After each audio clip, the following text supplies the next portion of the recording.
why should we believe you and not believe them? I have proof, and I found a real mermaid. The proof is in my diary, and I am going to let you read exactly as I wrote it. 3 weeks ago, when I found the tiny mermaid. Okay, that sounds like a good idea. We'll start reading at the beginning. Wait, you can only read the parts of the diary that are about the mermaid. I won't let you read that Sarah really didn't go to see the movie Harry Potter with Jamie Buckland. She went with her mom, who didn't think she was old enough to sit by herself.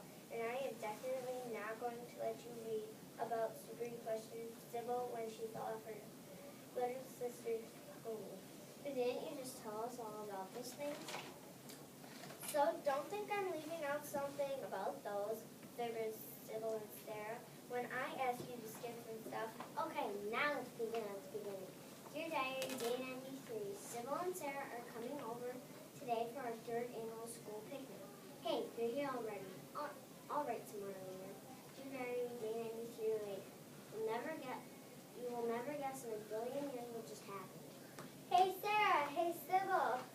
Hi, Hattie. Are you ready for our annual before school picnic? Yeah, this is the first time we get to go somewhere besides your backyard. Well, there's a bit of a problem. We can't go to River Park because my dad has a meeting or whatever, and he can't drive us, so we kind of have to stay here. Oh, come on, Hattie. Eating in your backyard is so second grade. Well, my backyard is right next to the Ledward's Dairy Farm. They have a pasture with hundreds of acres where we could have a picnic.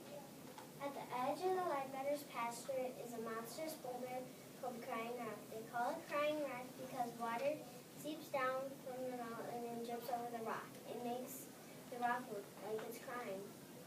But I thought you weren't allowed to go into the Lightbetter's pasture. Well, nobody's ever said we couldn't have our picnic there. They just said we couldn't go through the fence when the cows were there. There aren't any cows today, and nobody said we couldn't go. Well, I guess it's okay. So we ran all the way to Crying Rock because we didn't want Mr. Ledbetter to see us. Then we got the giggles, which didn't help at all. Hattie, I'm worried about this. I think we're going to get in trouble for being here. We should just eat as fast as we can and just go home. Oh, come on, you guys. We'll be fine. I promise. No, Hattie, I think Sarah's right. We should eat quickly and go. She just said that because she always does what Sarah wants. So we ate really fast and got right in the meeting. I wouldn't have even found the mermaid if Sarah hadn't had to go to the bathroom. I'll be just behind those trees there. I'll go with you. Sybil also always goes wherever Sarah goes. The two of them climbed down from the rocks and ran behind the trees. While they were gone, I decided to climb higher on the rocks to see if I could see them. There's almost a path that led to the crying part of the rocks. When I got near the top, I stopped and looked down to the pasture. Way off to the side, I could see Sarah and Sybil walking into the trees. Thank you. I better get down now. But suddenly I heard a sound coming high above me. It sounded like someone singing. I couldn't hear the words, but it was really pretty. It wasn't easy to climb the rest of the way up. The singing got louder, and I could tell that it was coming from the ledge just above my head. Hey, wow, I didn't know there was a pool up here. All that climbing has made me thirsty. Just as I went to take a drink, I saw something odd in the water. At first I thought it was a frog, and I almost screamed, but it wasn't a frog at all. It's a tiny mermaid. La la la la la la. The tiny mermaid sat half in the water, leaning over a rock with her back toward me. She held her head in her hands and sang softly. I don't know why I did it, but I reached over and kissed her and took her green. Ah, what are you doing to me? She twisted and squirmed like a fish, which was to be expected,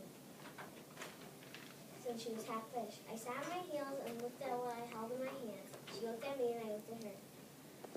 I feel a bit faint. Then her eyes kind of went blank. She closed her eyes and riding the stick in my hand. Oh no, I killed her. Now she looks more like a toy doll than a real mermaid. I feel so bad. I laid her down on the ledge and ran my finger down her fish tail. She opened her eyes, looked up at me, over toward the water, and back at me again. Then Then she closed her eyes and went to sleep again. What on earth is going on?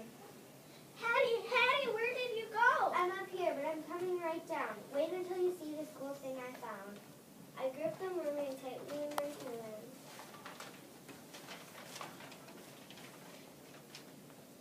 I was so excited about it.